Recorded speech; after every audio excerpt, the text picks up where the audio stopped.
मराठी व्याकरणामध्ये प्रयोग हा घटक प्रत्येक परीक्षेसाठी अत्यंत महत्वाचा आहे. बऱ्याचदा विद्यार्थ्यांना कर्तरी प्रयोग, कर्मणी आणि भावी प्रयोग यामध्ये गोंधळ होतो. पण हा व्हिडिओ शेवटपर्यंत बघा. तुमचा कर्तरी प्रयोगाचा एक गुण कधीच चुकणार नाही. अगदी सोप्या भाषेमध्ये आपण भन्नाट ट्रिक सगट कर्तरी प्रयोग समजून घेऊया.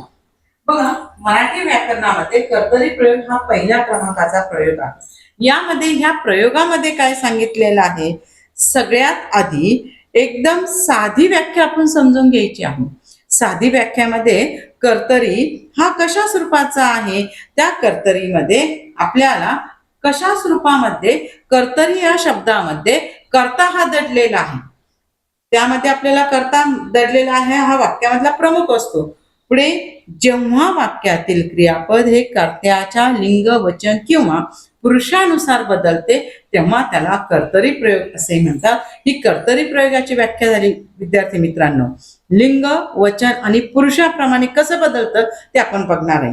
म्हणजेच काय तर वाक्यात कर्ता हा प्रमुख असतो. कर्ता बदललं की क्रियापद बदलतं. यामध्ये वाक्यामध्ये कर्ता, कर्म, क्रियापद हे 3 घटक महत्वाचे आहे. कर्ता जसा असेल तसं क्रियापद बदलणार. कर्ता या ठिकाणी कर्त्याचं लिंग जर पुल्लिंगी असेल तर क्रियापद सुद्धा तसं येईल. जर कर्ता स्त्रीलिंगी असेल तर क्रियापद सुद्धा तशाच प्रकारचं येईल. उदाहरण बघणार आहोत. काय ट्रिक बघणार आहोत उदाहरणामध्ये. चला एक उदाहरण बघू आपण. मुलगा आंबा खातो. यामध्ये कर्ता कोण आहे? या उदाहरणामध्ये मुलगा हा कर्ता आहे. आता आपण कर्त्याचं लिंग बदलू पाहूया. मुलगा ऐवजी मुलगी हे कर्त्याचं लिंग बदलून पाहूया. दुसरं वाक्य सांगितलेलं आहे, मुलगी आंबा खाते. वरती काय दिलंय विद्यार्थी मित्रांनो, मुलगा आंबा खातो. यामध्ये मुलगा ऐवजी मुलगी आंबा खाते. पाहिलं, खातोच खाते झालं म्हणजे कर्ता बदलला की क्रियापद बदललं. हा झाला कर्तरी प्रयोग. मग कर्तरी प्रयोगाची ट्रिक काय आहे मित्रांनो? परीक्षेत एवढा वेळ आपल्याला नसतो. आपण याच्यामध्ये फक्त ट्रिक ऐकायची आहे. कर्तरी प्रयोगामध्ये कर्त्याला कधीही कोणताही प्रत्यय नसतो. कर्ता नेहमी प्रथमा विभक्तीत असतो. कर्ता विभक्तीत असतो म्हणजे कर्त्याला ने, ला हे कोणतेही प्रत्यय लागत नाही विद्यार्थी मित्रांनो. तर ते डोळे झाकून उत्तर लिहायचं. कर्तरी प्रयोग. कर्तरी प्रयोगाचे 2 उपप्रकार आहे.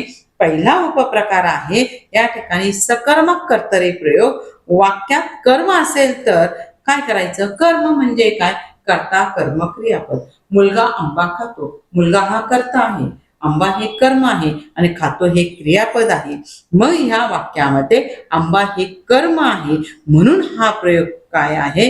कर्तरी जो आहे तो सकर्मक कर्तरी प्रयोग आहे. आता यामध्ये अकर्मक कर्तरी प्रयोग म्हणजे काय? वाक्यात कर्म नसते. उदाहरणार्थ मुलगा हसतो. मुलगा हे काय आहे? कर्ता आहे. हसतो हे काय आहे?